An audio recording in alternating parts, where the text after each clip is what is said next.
I've turned my wall into a giant colouring book. Over the next 15 minutes, I'll take you through my entire process from idea and design concept to individually sticking every piece of this huge piece of art on my studio wall. It's taken 3 full days and it pushed me to my limits. Oh no! But the end result was totally worth it, so keep watching to check it out. So a few months ago, I gave this space a makeover and the result is what you see now. But I did say at the time that I also wanted to add some decals to really make it look like a bit of a colouring book. So today, we're gonna make that happen, and I'm going to be using the Cricut Maker that was given to me by Cricut Australia. And because I can't help myself, I also had some other little creative changes that I wanted to make, so let's walk through those together. So the first part of my process is just thinking through what I want to change. I really want to add some decals just around some of this artwork up here, around some of these things here, and around some of this artwork here. Now, this clock I love because it is colourful, but I do have another clock that has been sitting on the floor in this studio for a very long time, and I'm thinking about doing a switch. So this is a very special clock that I bought many years ago from Italy. It is actually handmade in Italy. Let's just try this now. What do you think, Shane? Looks good. I have to move this.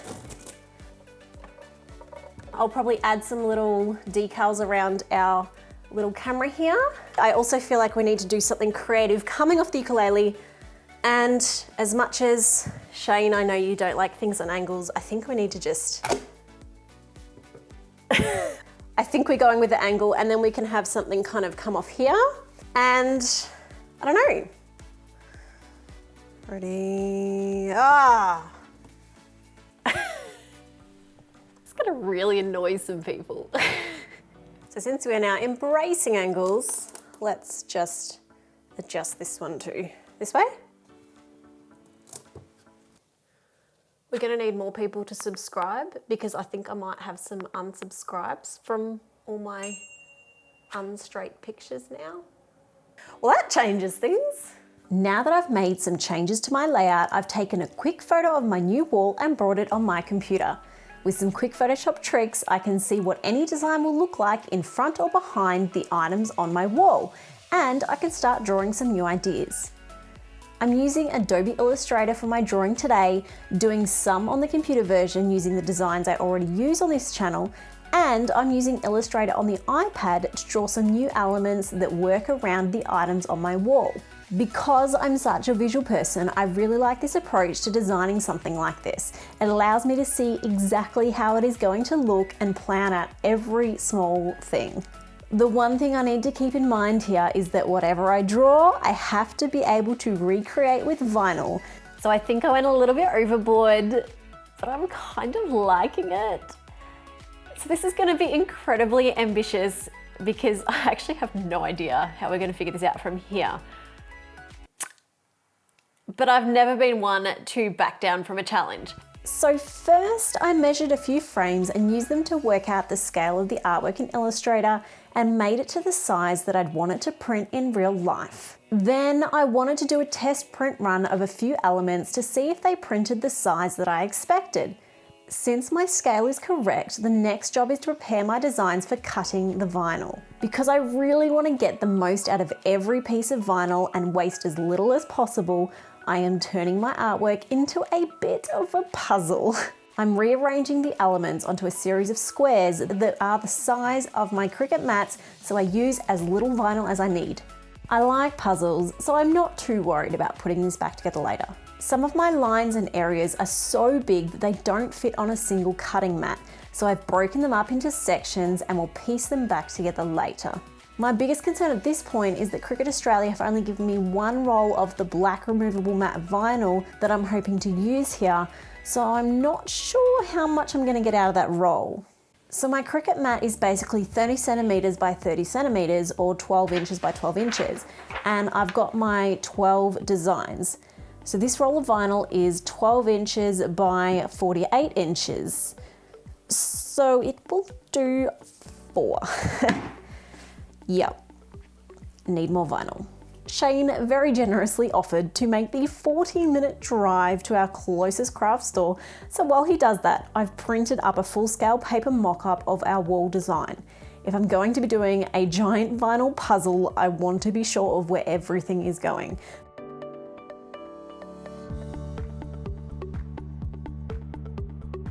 This has already taken the whole day and I haven't even started cutting the vinyl, but the mock-up wall is done, so we're calling it a night, and I'll get the Cricut Maker started first thing in the morning. So it's day 2, we were woken up at 5 a.m. by our youngest, it's raining outside, our main studio light is broken, and we have a lot of vinyl to cut out.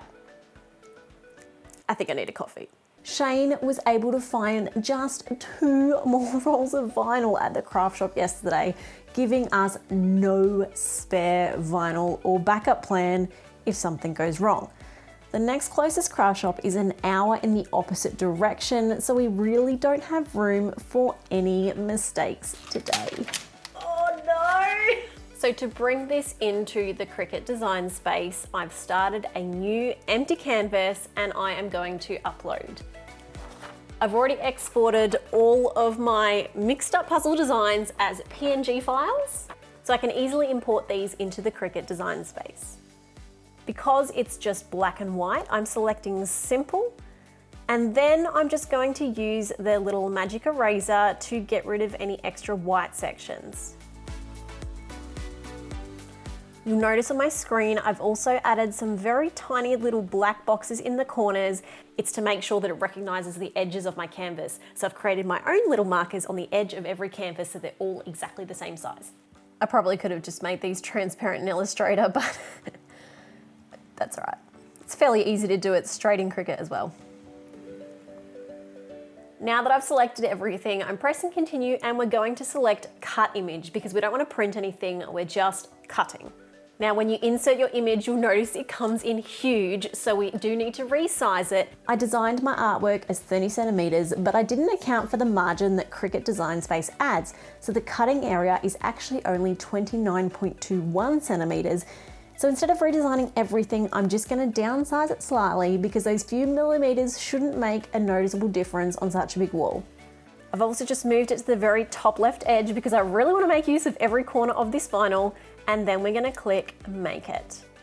Now I've selected more pressure because I really don't have any room to make a mistake here, so I'd rather it cut slightly too deep than not cut deep enough because I don't have any spare vinyl if this doesn't work.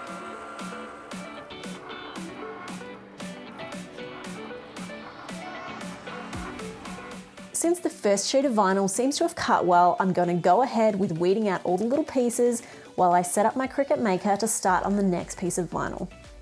I'm definitely thankful that Cricut sent me one of these handy little weeding tools because it is making the process so much faster and it's actually a little bit fun. Because my designs are so big, there's a lot of extra vinyl in the gaps and around the edges, so I've decided to try saving some of it in case I need it to create any extra shapes or lines to fill in the gaps on my wall. I can't imagine I'll be able to use these in the Cricut Maker again, but I could use scissors or a Stanley knife or even a hole punch to make decals from them to add to this wall or for a later project, so it's better to keep them aside instead of just wasting them.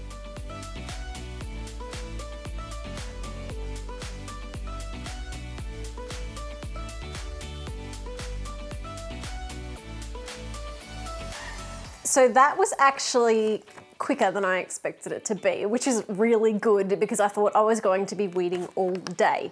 But now I have this box full of all of our puzzle pieces that I need to work out where they go. It's a good thing I like puzzles.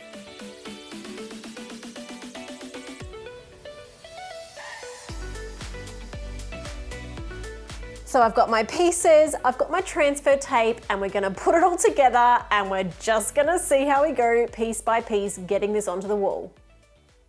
This to go. Oh no! Oh. No! You stupid paper, why would you move? No! No, no, no, no, no, no, no, no, no, no, no. Oh no! Oh no!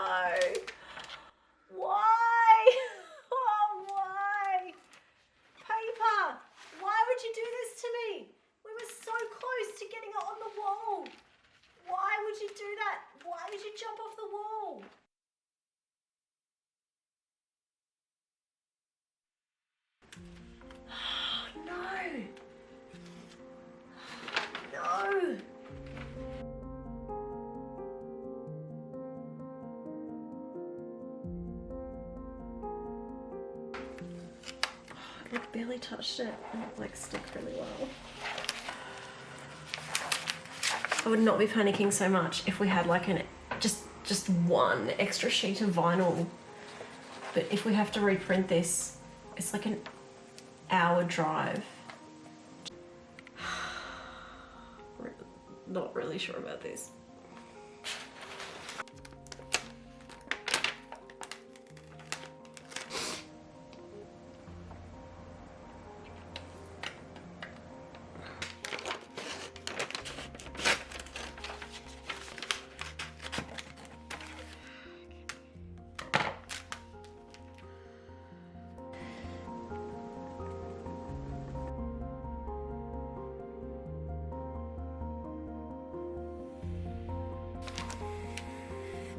Well, that was more than enough excitement for one day. Let's try this again. Alright, so where was it going? I don't even know now. Paper. I know. That paper's blue tacked down, so this is where it's gonna go.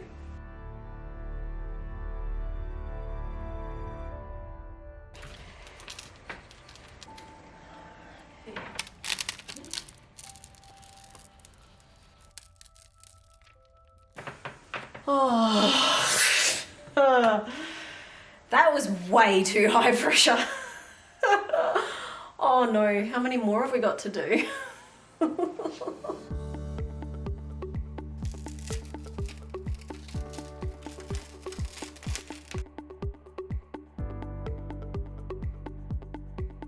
I should have probably created some kind of number system or something to tell me which ones go where, but I have managed to piece together one section so far.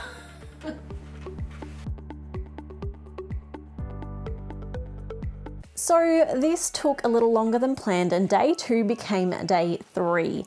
But day 3 ran much smoother and I found my groove. Just like every puzzle, the process of elimination meant eventually finding matches to all those obscure shaped lines and random pieces. I was able to use the same transfer tape over and over, which saved a lot of tape in the long run, so I didn't even use the whole roll in this entire project. Considering where I started, I'm finally starting to feel confident about this project and I'm getting really excited to see it come to life.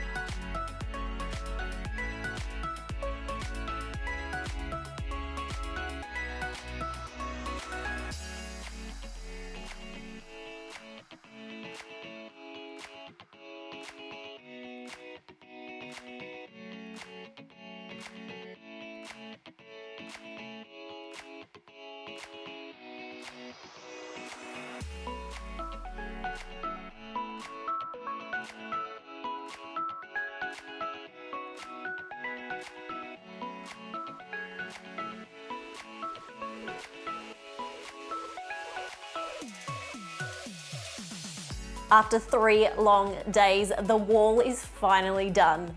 The wall is looking better than I could have imagined. The floor, not so much. I didn't make too many changes from the original design and I'll eventually think about adding some more decals to wrap around the corner and onto the side wall here when I can get some more vinyl. If you enjoyed this video, please leave a like and subscribe to my channel, then check out one of these videos to watch next. Can I use these textures, Mum? Oh, not those ones. No, they're mine.